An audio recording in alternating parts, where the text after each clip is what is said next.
Years ago, many years ago, in fact, in 1972, I was sitting at my desk at about 4:30 in the morning at the headquarters of the Commander-in-Chief of the United States Pacific Fleet, arranging the information that had come in over the last 24 hours into a logical order so that we could prepare a briefing for the Admiral and his staff, which would take place later that morning.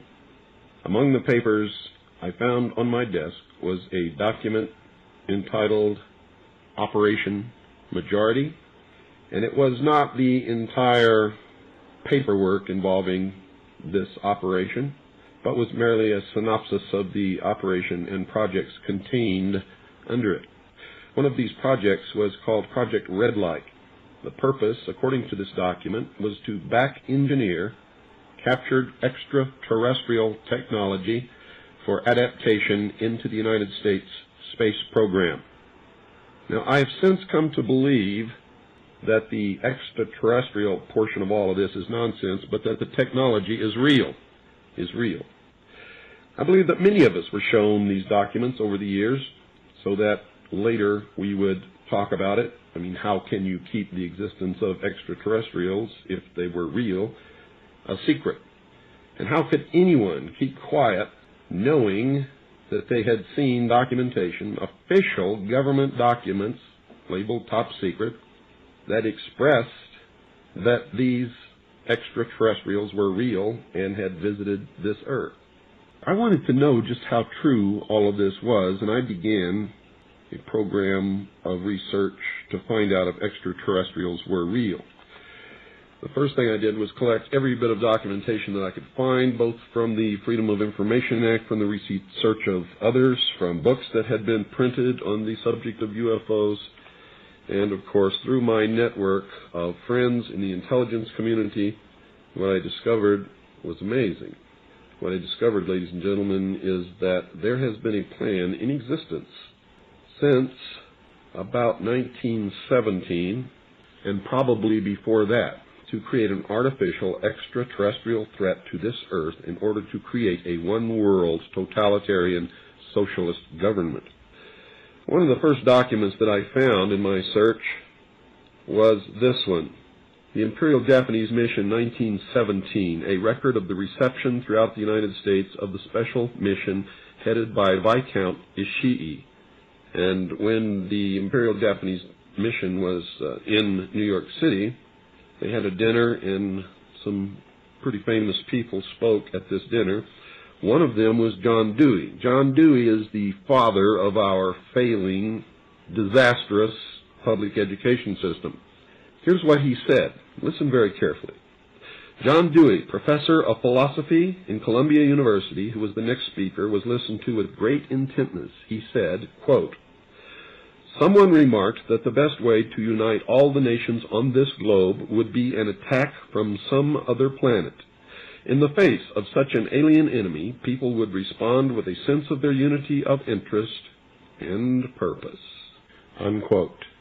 Now, bear in mind, folks, that's 1917.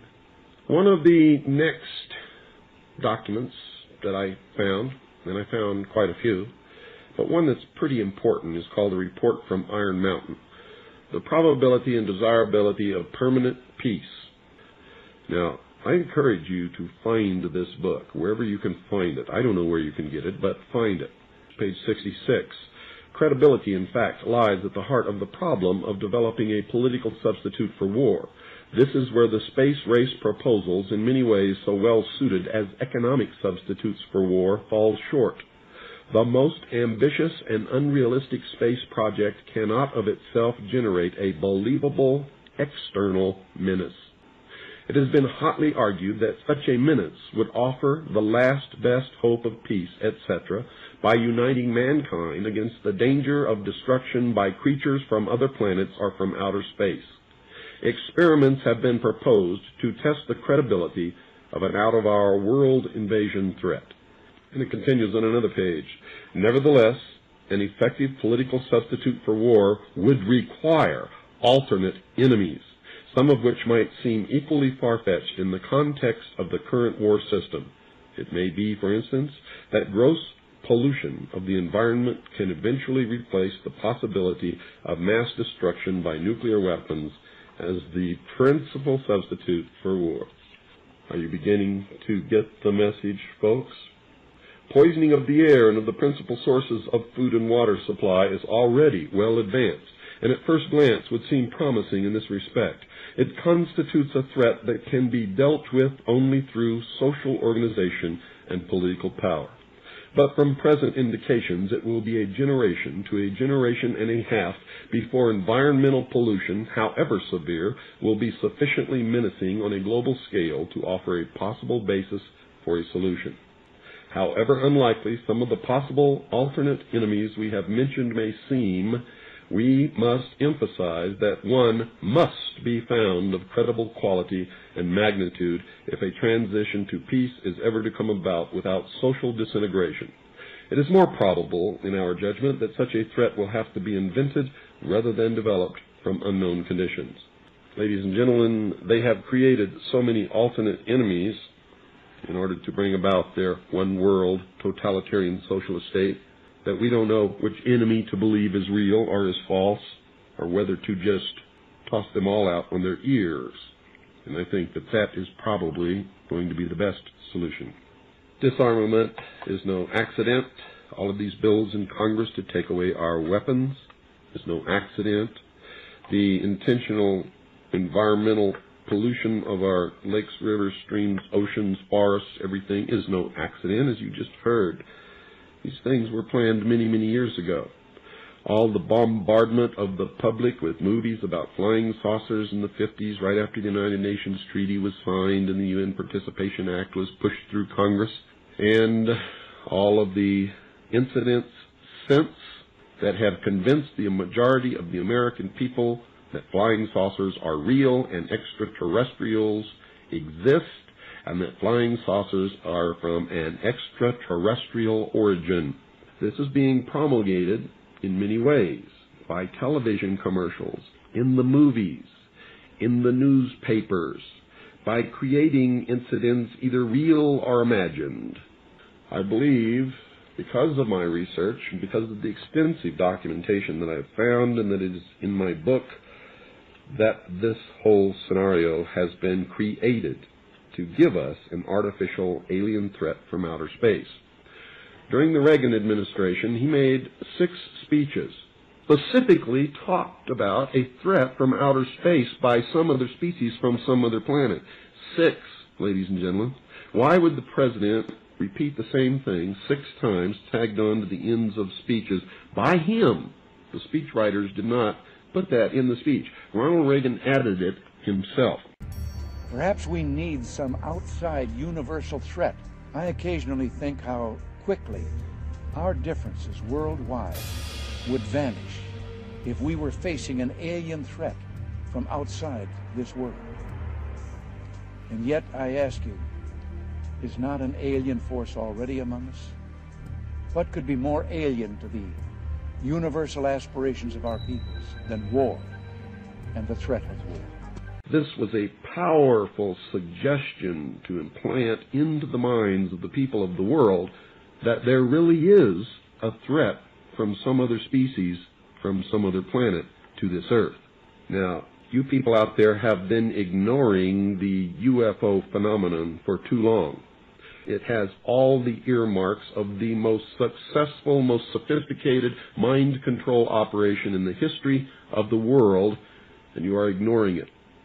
What better way to implement a plan to bring about a one-world government than to create the possibility in the minds of the people of the world that we are being threatened from some other species, from some other planet, and do it in a way that if anybody questions it or challenged it or wants to talk about it publicly, that they are ridiculed. And the ultimate goal is to make the earth look very small, to present the people of the world with an external threat to this earth, a superior race from some other planet, vastly superior to us in intellect, philosophy, and technology, in order to cause the dissolution of nation states, the dissolution of all existing religions, and the formation of the world totalitarian socialist government. Not many years ago, I get a document, the next one, which is chilling, has never been shown. It's from the Strategic Studies Institute, think tank, and it's dated 1995. And it was talking about all kinds of global security strategies. And, you know, you can look at it yourself. Cult-programmed graduates, blah, blah, blah, who will be expected to participate in contrived UFO abduction scenarios. Listen carefully. Create a global UFO cult, which will involve, this is what needs to be done in order to actuate this false flag operation, that will involve the abduction of citizens so as to foster an illusion that this Earth is facing an extraterrestrial invasion. UFO abductees of preference will have an experience in computer technologies, since that expertise will be required in future technocratic RMA scenarios. Use of experimental drugs, holographic projection capabilities, directed energy technologies, I'll get into that in a moment, induced auditory input. These are the neurophones I mentioned that Wernher von Braun said the most dangerous thing is the neurophone, non-local things that can be done to make people think they're having an experience when they're not. Input experimental aircraft, well, that's just a euphemism for man-made UFOs, and special effects costuming and stagecraft, among other things, will be used to persuade the abductees of the reality of their circumstances. Official denials regarding these events will employ reverse psychology to ensure that all such denials are taken as official confirmation of an imminent and or ongoing extraterrestrial invasion. This is the next page. UFO abductees will be persuaded to worship.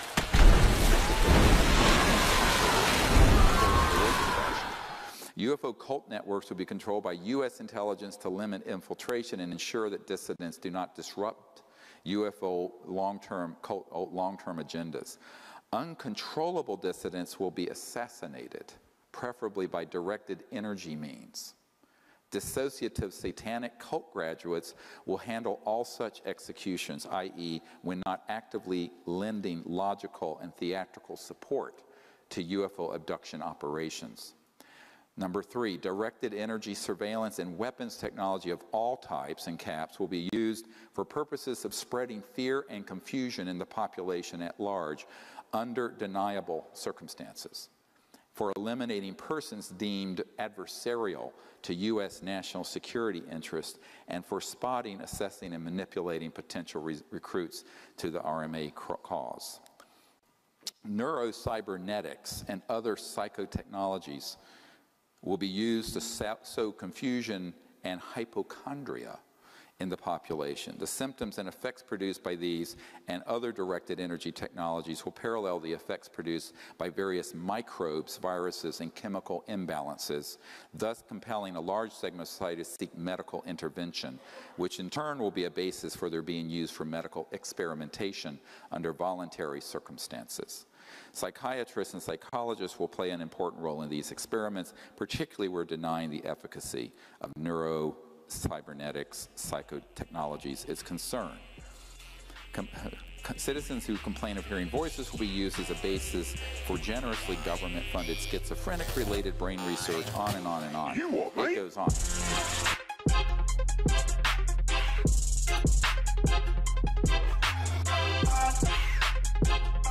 Yeah.